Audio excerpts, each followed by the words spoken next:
Hello दोस्तों। आप सभी का स्वागत है हमारे यूट्यूब चैनल में। तो कल के वीडियो में हम देख चुके हैं किस तरह से अपने से मतलब यूजर डिफाइंड मैट्रिक्स को प्रिंट कराया जाता है। और आज भी हम वही करने वाले हैं। लेकिन आज हम जैसे किसी भी मैट्रिक्स में कोई भी नंबर यूजर से ही लेकर उसमें मल्टीप्लाई करने वाले हैं। जैसे कि अगर मान लीजिए कोई भी एक मैट्रिक्स प्रिंट हो जाता है, यूजर ही डिफाइन करेगा उसे कितने रो और कितने कॉलम्स का बनाना है। और रैंडम फंक्शन का हम इसमें यूज कर दिए हैं। लेकिन आप इसे यूजर डिफाइन पूरी तरह से यूजर डिफाइन बना सकते हैं, जिसमें से सभी एलिमेंट्स यूजर खुद ही डिसाइड करेगा, खुद ही इंटर करेगा, वो जाकर स्टोर होगा हमारे मैट्रिक्स पर। पहले के वीडियो में ऐसा कर चुके हैं, तो हम बार बार वैसा नहीं करना चाहते हैं। हम सिर्फ रैंडम फंक्शन का यूज करके सारा का सारा एलिमेंट रैंडम फंक्शन पर छोड़ देते हैं। कोई भी आप सिलेक्ट करके, वो रैंडम फंक्शन कोई भी सिलेक्ट करके हमें एलिमेंट दे दे, वो चलेगा। और उसमें हम नंबर का मल्टीप्लिकेशन करने वाले हैं। नंबर का मल्टीप्लिकेशन हम एक बार पहले ही कर चुके हैं, पहले वाले वीडियो में।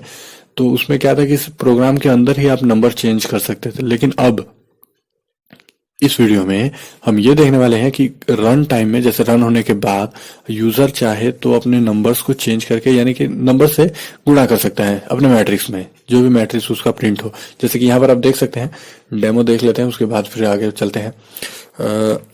यहाँ पर 2 और 4, 2 बाई 4 का हम मैट्रिक्स बनाते हैं।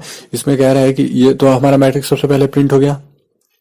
ये मैट्रिक्स हमारा रैंडम फंक्शन का यूज करके एक मैट्रिक्स हमारा प्रिंट हो गया।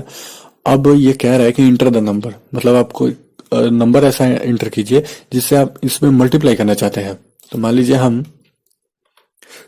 2 से मल्टीप्लाई करना चाहते हैं सभी एलिमेंट्स में, एक दो एलिमेंट नहीं, सभी एलिमेंट्स में हम 2 से मल्टीप्लाई करना चाहते हैं। तो इंटर किए, इंटर करने के बाद, मल्टीप्लाई करने के बाद हमारा ये रिजल्ट आता है। 6 में 2 का मल्टीप्लाई होगा 12, उसी तरह 4 में 8, 2 का मल्टीप्लाई होगा 8। इस तरह से हमारा एक मैट्रिक्स बनकर तैयार होता है और वही हमारा प्रिंट होता है। तो इसी चीज को हम आज देखने वाले हैं, किस तरह से हम ये मल्टीप्लिकेशन वाला जो नंबर है वो भी हम यूजर से ही ले सकते हैं प्रोग्राम के अंदर। मतलब रन कराने के बाद, जैसे प्रोग्राम के अंदर पहले डिफाइन किया था, लेकिन अब रन कराने के बाद यूजर खुद डिसाइड करेगा कि हम कितने नंबर से मैट्रिक्स में अपने मल्टीप्लाई करना चाहते हैं। अगर मान लीजिए आपको इसका कोड चाहिए, सोर्स कोड चाहिए, तो आप नीचे जाकर डिस्क्रिप्शन में लिंक पर क्लिक करके वहां से कॉपी कर सकते हैं और उसमें थोड़ा बहुत चेंजेस करके आप अपना भी बना सकते हैं। उसमें थोड़ा बहुत क्या, आप खुद ही चेंजेस करके देखिए, अगर कहीं पर दिक्कत आता है तो बताइए। और तो चलिए इस वीडियो को स्टार्ट करते हैं और देखते हैं किस तरह से ऐसे प्रोग्राम को बनाया जाता है और ऐसे आउटपुट को प्रिंट कराया जाता है। इसके लिए सबसे पहले हम अपना हेडर फाइल लिख लेंगे। तो हो जाएगा हमारा हैश इंक्लूड stdio.h, और यहाँ पर हम time.h का भी यूज़ करेंगे। तो यहाँ पर उसका भी हेडर फाइल बना लेते हैं। time.h का क्या यूज़ होगा, इसका हम रैंडम फंक्शन में यूज़ करेंगे इस प्रोग्राम में, वो हम आगे देखने वाले हैं। यहाँ पर अभी हम एक इंटीजर डेटा टाइप्स का एक मैट्रिक्स बना लेते हैं, जो कि यूज़र डिफाइन बनाना है। तो हम यहाँ पर कोई भी बिगेस्ट नंबर धर दिए, ताकि इसके बीच में ही रो और कॉलम्स का यूज़ करके यूज़र जो है एक मैट्रिक्स बना सकता है। अब यहाँ पर हम कुछ वेरिएबल और ले लेंगे जो कि मैट्रिक्स नहीं होगा। ये सब हो गया। अब इसके बाद हम यहाँ पर प्रिंटएफ करेंगे।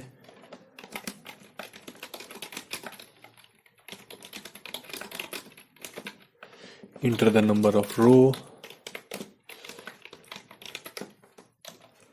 इसे हम कहाँ स्टोर करेंगे, तो सी पर। ये सब तो पहले हो चुका है, इसीलिए हम इसे जल्दी जल्दी आगे बढ़ाते हैं। जो चीज़ समझने लायक है उस चीज़ को हम धीरे धीरे करेंगे।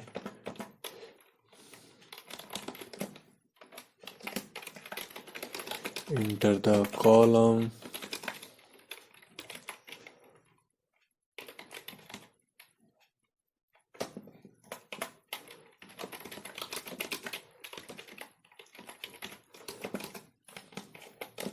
फिर यहाँ पर स्कैनफ, %d, %d। यहाँ पर अब हम फॉर लूप का स्टार्टिंग करते हैं। यहाँ पर अब कुछ हमें दिखाना तो है नहीं, या फिर हम मैट्रिक्स दिखा सकते हैं। हाँ, हम यहाँ पर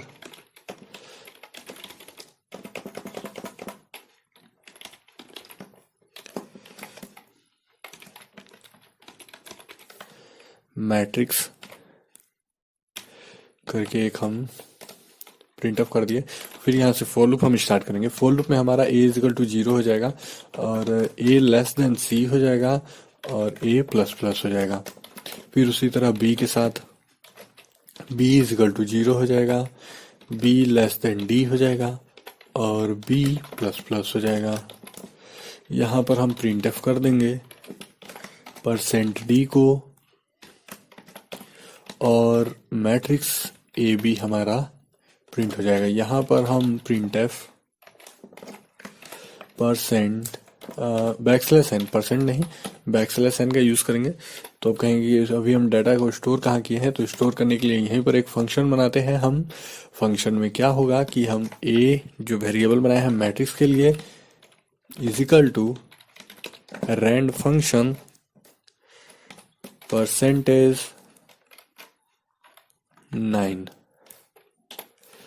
0 से लेकर 9 तक नंबर सभी स्टोर होगा और वो यहाँ पर प्रिंट भी हो जाएगा। एक बार हम इसे प्रिंट करके देख लेते हैं। रिटर्न 0 और बार बार एक ही चीज प्रिंट ना हो उसके लिए हमें यहाँ पर एक srand फंक्शन का यूज करना होगा और इसमें टाइम 0 करना होगा इस तरह से। अब हम इसे रन करते हैं। रन करने के बाद देखते हैं क्या आता है हमारा रिजल्ट। तो रन किए, रन कराने के बाद कह रहा है कि आप रो की संख्या डालिए, तो रो हम डालते हैं 3 और कॉलम्स डालते हैं 5 और ये हमारा 3 5 का मैट्रिक्स बन गया है। 3 रो है और 5 कॉलम्स है, तो कॉलम्स के बीच में थोड़ा सा गैप चाहिए, तो उसके लिए हम एक %d के बाद एक स्पेस दे देंगे। अब गैप आ जाएगा। ठीक है, इतना हो गया अब हमारा ये प्रोग्राम। अब हम इसमें क्या करते हैं, कैलकुलेशन करते हैं। कैलकुलेशन ये करेंगे कि जो हम मैट्रिक्स बनाए हैं उसमें यूजर से ही नंबर लेकर कुछ मल्टीप्लाई कर देंगे। तो हम यहाँ पर लिखेंगे प्रिंट एफ %d नहीं, यहाँ पर पहले हम करते हैं इंटर द नंबर। कोई भी यूजर अपना नंबर इंटर करेगा जिसके साथ मैट्रिक्स में मल्टीप्लाई करना चाहेगा। मतलब अगर मान लीजिए कोई भी मैट्रिक्स बनाया और हम चाहते हैं कि मैट्रिक्स से सभी एलिमेंट्स के साथ 3 से मल्टीप्लाई हो जाए, तो हम 3 लिख देंगे, तो 3 से मल्टीप्लाई हो जाएगा। और यहाँ पर स्कैन ऑफ %d %m और यहाँ पर हो जाएगा ABC। हम C रख लेते हैं क्योंकि अब हमें C का कोई भी यूज नहीं है, तो हम यहाँ पर C रख लेंगे। फिर उसके बाद हम यहाँ पर फॉर लूप बनाएंगे मैट्रिक्स को प्रिंट कराने के लिए। For a equal to 0, a less than C और यहाँ पर C का यूज तो है। तो क्या करेंगे, एक काम ये कि हम एक और वेरिएबल बनाएंगे d के बाद e भी। ठीक है, अगर C का यूज नहीं होता तो हम C का यूज यहाँ पर कर लेते स्कैनफ में, लेकिन हमें C का यूज है यहाँ पर इस फॉर लूप को चलाने के लिए, तो हम ऐसा नहीं कर सकते हैं। और चलिए यहाँ पर एक वेरिएबल बनाइए लिए हैं, तो अब आगे बढ़ते हैं। b equal to 0, b less than d और b प्लस प्लस। अब हमें क्या करना है कि ये मैट्रिक्स जो हम स्टोर किए हैं उसको हटाते हैं। तो उसको हटाने के लिए सबसे पहले ऐसे करते हैं, इक्वल टू इसमें हम मल्टीप्लाई करते हैं कितना से, ई से, यानी कि जो भी यूजर एंटर करेगा नंबर उससे हमें क्या करना है, मल्टीप्लाई करना है। और किस में करना है, तो ए में करना है, यानी कि जो हम मैट्रिक्स बनाए हैं ए नाम का उसमें करना है। अब यही हमारा प्रिंटफ भी हो जाए ताकि कहीं हमें बाहर न जाना पड़े। और यहाँ पर लिखेंगे a एंड b और यहाँ पर बाहर निकलते ही प्रिंट एफ \n और ये प्रोग्राम हो गया कंप्लीट। देखते हैं इसमें कुछ और दिक्कत रह गया तो, अगर नहीं तो फिर आगे बढ़ते हैं। चलिए, यहाँ पर सब कुछ ठीक है।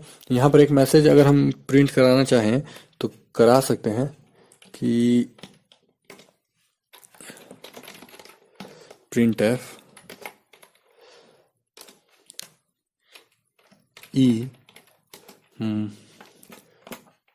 परसेंट डी, यानी कि ये जो यूजर नंबर इंटर करेगा percent D multiplied by matrix, ठीक है। और यहाँ पर ई हो जाएगा, यानी कि हम एक मैसेज ऐसे ही रैंडम ही मैसेज प्रिंट कर रहे हैं जिसमें लिखा रहेगा कि जो आपका नंबर है वो मैट्रिक्स में मल्टीप्लाई होने के बाद हमारा रिजल्ट नीचे आ रहा है। तो इसे रन करते हैं। रन कराने के बाद देखते हैं क्या होता है। यहाँ पर हम 4/3 का ही बनाते हैं। ये हम मैट्रिक्स बना लिए 4/3 का, जिसमें 4 रो है और 3 कॉलम्स है। और इसमें कह रहा है कि इंटर द नंबर, मतलब कोई नंबर ऐसा इंटर कीजिए जो इसमें मल्टीप्लाई करना चाहते हैं। तो मान लीजिए हम 0 से मल्टीप्लाई करना चाहते हैं। सिंपली सभी 0 हो जाएगा, यहाँ पर दिखा भी रहा है 0 मल्टीप्लाई बाय मैट्रिक्स, सभी एलिमेंट्स 0 जितने भी थे। ऐसा भी बना सकते हैं आप, कोई पाबंदी है ये नहीं है। ऐसा तो है नहीं कि क्लासरूम चल रहा है, नहीं भाई तुमको चौथा चैप्टर पढ़ना ही है तो पढ़ना है, पढ़ना है पढ़ना है, नहीं पढ़ना है नहीं पढ़ना है, मैट्रिक्स बनाना है बनाना है, नहीं बनाना है नहीं बनाना है।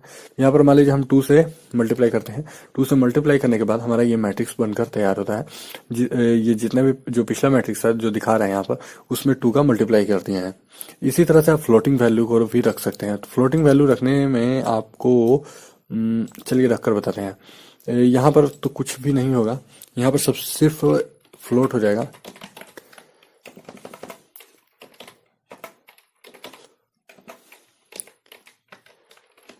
यहाँ पर फ्लोट हो गया और यहाँ पर %f, यहाँ पर %f, और कुछ तो दिक्कत नहीं होना चाहिए। यहाँ पर %f, यानी कि जहाँ जहाँ %d है वहाँ वहाँ हमें %f लगा देना है और फिर देखते हैं कोई दिक्कत ना हो। इसमें फ्लोटिंग पॉइंट में ये होता है ना, जो पॉइंट के बाद मतलब कोई भी नंबर है उस पॉइंट के बाद 0 0 दिखाने लगता है, इसीलिए कुछ मतलब देखने में कुछ अजीब ही लगता है, इसीलिए फ्लोटिंग पॉइंट का इतना यूज नहीं किया जाता है। यहाँ पर कुछ दिक्कत हो गया है। जो कह रहा है कि ए बी है उसे आप फ्लोटिंग में नहीं यूज कर सकते हैं, तो यहाँ पर बहुत सारा दिक्कत हो जाता है, इसीलिए फ्लोटिंग पॉइंट का यूज नहीं करते हैं। यहाँ पर हम करते हैं कि ए बी को हटाकर इंटीजर में ही रखते हैं।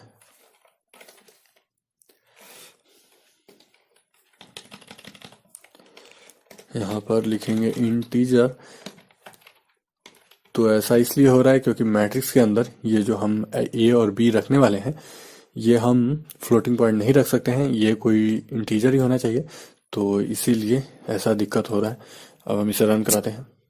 रन कराने के बाद हमारा प्रोग्राम कुछ इस तरह से दिखाई दे रहा है और यहाँ पर हम डालते हैं 3 और यहाँ पर डालते हैं हम 3।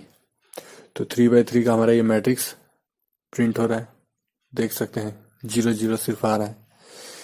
इसी तरह से ये कुछ प्रॉब्लम हो जाता है, तो आप सिंपली ऐसा दिक्कत ना लें और सिंपली इंटीजर पर ही काम करें। और फ्लोटिंग पर आगे हम देखेंगे किस तरह से क्या किया जाता है। अभी ये जैसे आप मतलब इससे पहले का जो बनाया है वैसा ही सेम इसे हम चेंज कर देते हैं।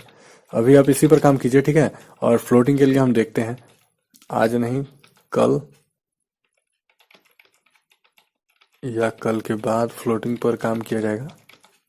उसमें बता देंगे क्या दिक्कत आ रहा है, लेकिन अभी हम चेक नहीं करना चाहते हैं और बताना भी नहीं चाहते हैं। अभी आप सिर्फ इतना ही जानिए, ठीक है। एक ही बार में बहुत सारा ज्ञान लेना भी अच्छा नहीं होता है। तो अभी इतना से ही काम चलाइए और यहाँ से 1 से मल्टीप्लाई करने के बाद सेम टू सेम सारा जो मैट्रिक्स का एलिमेंट है वो सेम टू सेम प्रिंट हो जाएगा।